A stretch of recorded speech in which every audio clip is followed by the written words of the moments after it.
This is KGW News at 5. And we begin at 5 with a concerning story and a Portland mother and daughter who need your help. They want the man who attacked them with a knife right outside a school caught. KGW's Mike Benner has more.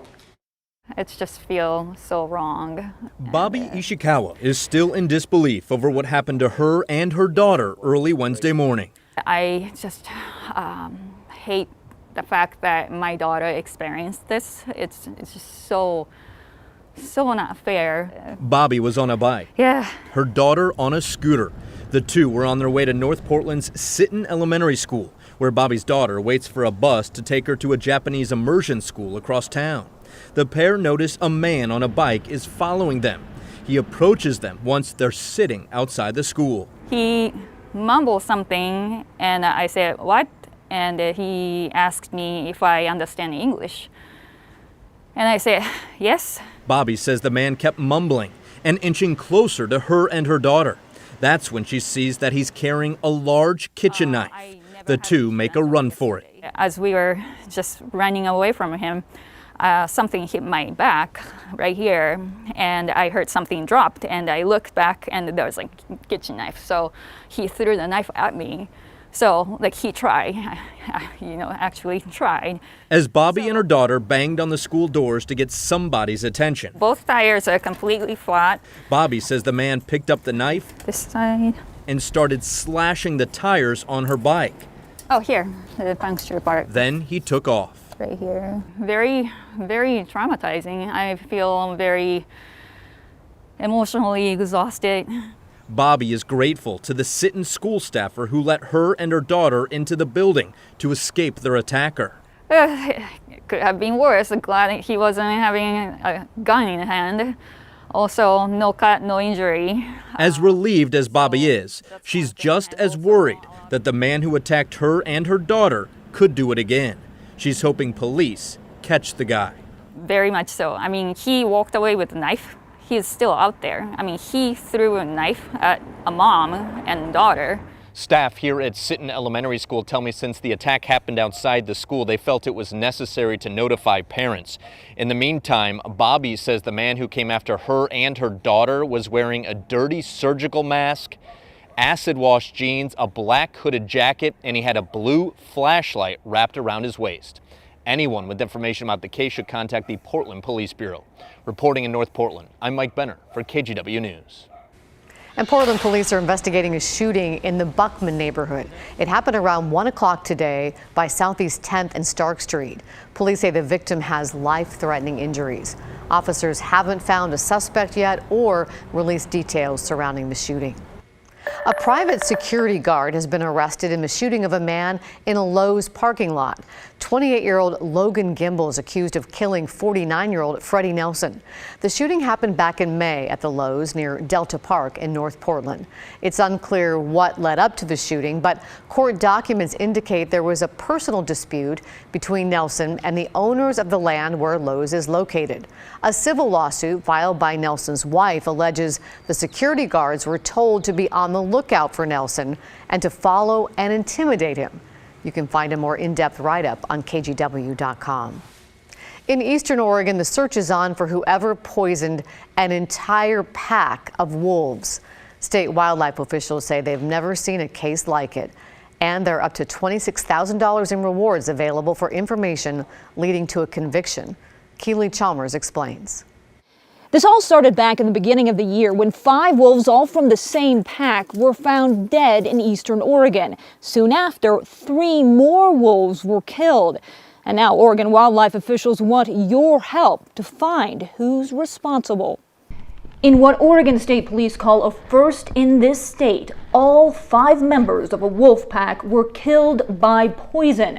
The wolves were part of the Catherine Pack in Union County. This photo from the Oregon Department of Fish and Wildlife shows a wolf and a pup. The pack members were found dead in February. State wildlife officials launched an investigation into how they died. In the months following, 3 more wolves from other packs were found dead. The investigation uncovered the wolves, along with some other wildlife in that area, had been poisoned. An overwhelming majority of Oregonians treasure our wildlife and are absolutely disgusted by people who would indiscriminately poison and kill wolves and other wildlife. Danielle Moser is the wildlife program coordinator with Oregon Wild. The group and other wolf advocates were stunned by the news. I think once we find these suspects and we bring them forward, then we really need to ensure that the book of law is thrown at them. Wolves once roamed most of the U.S., but were wiped out in places by the 1930s under government-sponsored poisoning and trapping campaigns.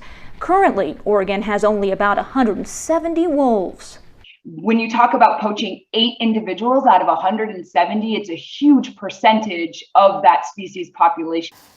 Oregon State Police says at this point it does not have any suspects in this case, which is why it's reaching out to the public for help. Right now, Oregon Wild and its partners are putting together a reward for information leading to an arrest. Keely Chalmers, KGW News. In the pandemic, more cases of the COVID Omicron variant have been detected in the United States. Cases have now been confirmed in Minnesota, New York, and Colorado, in addition to California, where the first case was identified. The second case confirmed today is a man from Minnesota. He tested positive after attending a convention in New York City late last month. The man has mild symptoms. Health officials say they're busy contact tracing now. Meantime, here in Oregon, health leaders are trying to decide what to do about the indoor mask mandate. Oregon is one of 6 states that still requires them. Today, the OHA gave an update on how it may move forward. Christelle Kumwe joins us now in the newsroom with the details on that. Christelle? Well, Laura, the OHA has a deadline to reach its indoor mask mandate rules. The temporary rules expire early next year, so they need to put something else in its place. And that's what today's meeting with the Rules Advisory Committee was all about. Here's a look at the mask timeline here in Oregon. OHA first issued a statewide mask mandate back in May of 2020. Then in June 2021, Governor Kate Brown lifted the mandate as more people were getting the vaccine. But then the Delta variant came on the scene, and Oregonians age 5 and over have been required since mid-August to mask up in most indoor public spaces. Last month, the OHA officials lifted the mask mandate for large outdoor gatherings, but said there was no timeline, no metrics for ending these mandates because the virus is unpredictable. Today, Dr. Dean Seidlinger talked about the importance of masks and vaccines. We know that masks do add to that protection, both for those who are vaccinated and not vaccinated, who are in public places. And so, that's why this rule, we said that the hospitalizations and deaths are on this list, but these other things are items that we will look at as well. We anticipate changes, in the pandemic as we move forward. The OHA says the new mask rules will be released publicly by mid-December. Then there will be a public comment period starting late December, followed by a public hearing in mid-January. Now, Oregon and Washington are 2 of the 6 states that still require most people to wear masks in indoor public places, whether or not they've been vaccinated against COVID-19. Laura? Thank you, Christelle. We've been talking a lot about booster shot booking frustrations, but today we found some people having success with walk-in vaccinations. LeCare Pharmacy in the Hollywood district stopped doing appointments for boosters. They say they can get a lot more people through on a first-come, first-served basis. The small pharmacy runs 2 lines and has all 3 booster brands available. And people don't mind waiting a little bit if it leads to success. A huge relief. Yeah, great check off the list. Yeah, these guys are great. We really appreciate them being available and making it available to people so easily. Yeah. The pharmacy owner says they can do 400 to 500 booster vaccinations a day with their walk-in system. In Washington, the state's digital vaccine verification tool has officially launched, and you can find it. It's sort of complicated, so follow along with me. It's waverify.doh.wa.gov. If you're vaccinated against COVID-19, it will ask for some information before sending you a QR code. You'll be able to present it at restaurants, arenas, and other establishments to prove you're vaccinated. You can also save the code to some health apps. The demand for rent assistance is sky high in Oregon and in Washington.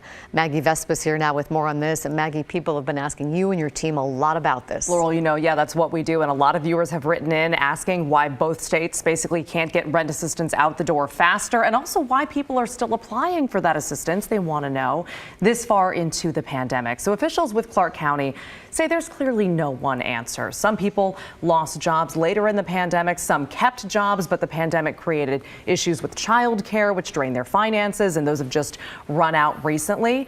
But either way, they say the need is still staggering. Case in point, they release a few hundred first-time rent assistance applications every couple of weeks. They released 400 yesterday, and all 400 were gone in less than 30 minutes. We know that people were hit really hard in the beginning and were able to get assistance. And now people have maxed out their savings and maxed out their credit cards and all of the things that, they were trying to survive, because your housing is your most important asset to be able to survive.